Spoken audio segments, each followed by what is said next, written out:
नमस्कार दोस्तों, हमारी आज की इस कहानी का नाम है लाल साड़ी। बड़ी बहू, वो देखो ना, मेरी लाल साड़ी यहाँ से फट गई है। रंग भी बदरंग सा हो गया है। हर बार होली पर लाल साड़ी पहनती हूँ ना, और दूसरी लाल साड़ी भी नहीं है। इस बार आज जाओ ना, मेरे लिए भी एक लाल साड़ी ला देना। जानकी जी झुलझुलाते हुए अपनी बहू संगीता से बोली। सास की बातें सुनते सुनते रसोई में काम करते हुए दोनों बहुओं के चेहरे पर हाव भाव बदल गए।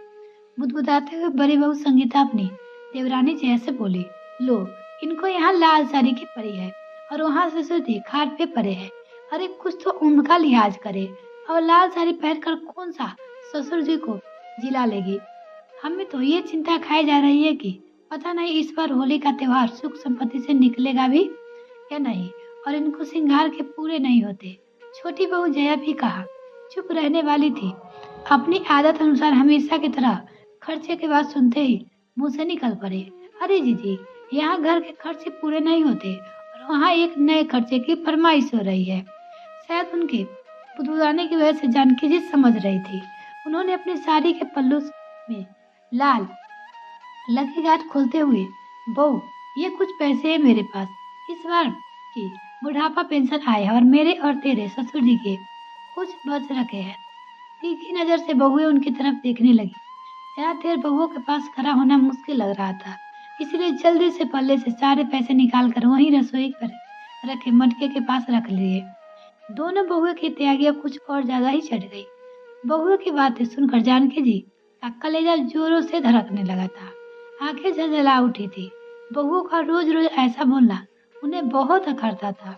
उन्हें पता था कि उनके पति बीमार है, पिछले 3 महीने से खाट पे ही है, लेकिन वो भी तो अभी सुहागन ही है ना।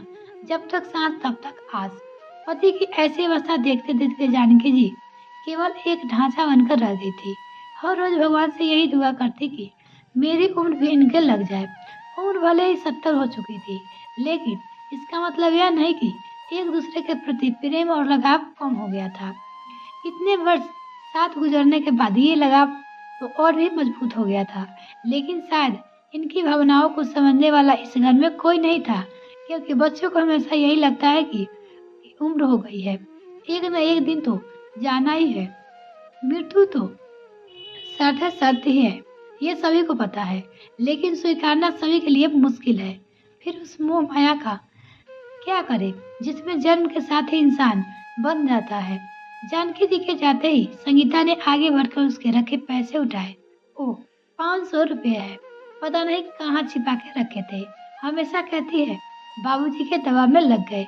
तभी जया बोल पड़ी, अरे जीजी, 2 दिन पहले मैंने देखा था अम्मा बरके भैया को दवा की पर्ची पकड़ा रही थी। अच्छा जी, तो इस बार दवा के पैसे बेटे के मथे मत दीजिए। एक ये तो अम्मा बाबू के प्रेम में मरे जाते हैं, और एक तरफ अम्मा है जो पैसे छिपा कर रखती है। हे भगवान, बुढ़ापे में भी शौक पूरे करने नहीं भूलते। मैं लाकर दूंगी इन्हें लाल साड़ी। दांत पीसते हुए संगीता बोली। उधर होली के 2 दिन बचे थे। सारा सामान आ चुका था। जानकी जी भी बात में थी कि बहुत सारी भी लाएगी, लेकिन उनकी साड़ी नहीं आई। दोबारा बोलने या फिर कुछ पूछने की हिम्मत नहीं की जानकी जी की। अपनी वही पुरानी साड़ी निकालकर सुई धागा लेकर बैठ गई, लेकिन उस उम्र में आंखें भी साथ नहीं दे रही थी। बाबूजी अपनी पत्नी की बेबसी पे चुप थे। हाँ, आंखों से 2 बूंद ढुलक कर तकिए पर जरूर गिर गए थे। आंगन में खेलती हुई अपनी पोती को आवाज देकर अपने पास बुलाया और सुई दिखाते हुए बोली, बिटिया, जरा इसमें धागा डाल दे। पोती धागा लगाकर वापस खेलने भाग गई। जानकी जी ने कांपते हाथों से साड़ी सिली और होली के दिन सुबह नहाकर वही साड़ी पहन ली और अपने पति सिरहाने बैठ गई।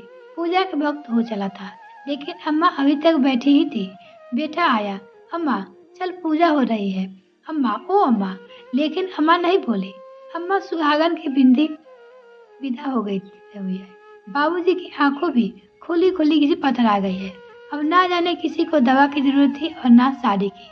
दोस्तों, जो माता पिता अपनी सारी उम्र बच्चे की जरूरत पूरा करने में निकाल देते हैं, उम्र के अंतिम पड़ाव में वही माता पिता अपनी छोटी छोटी जरूरतों और इच्छाओं के लिए अपने बच्चे पर आश्रित हो जाते हैं, और एक दिन उनके साथ साथ उनकी इच्छाएं भी दम तोड़ देती है। मिलते हैं किसी और कहानी में फ्रेंड, तब तक के लिए bye. Thanks for watching this video. ये कहानी आपको कैसी लगी कमेंट करना ना भूले।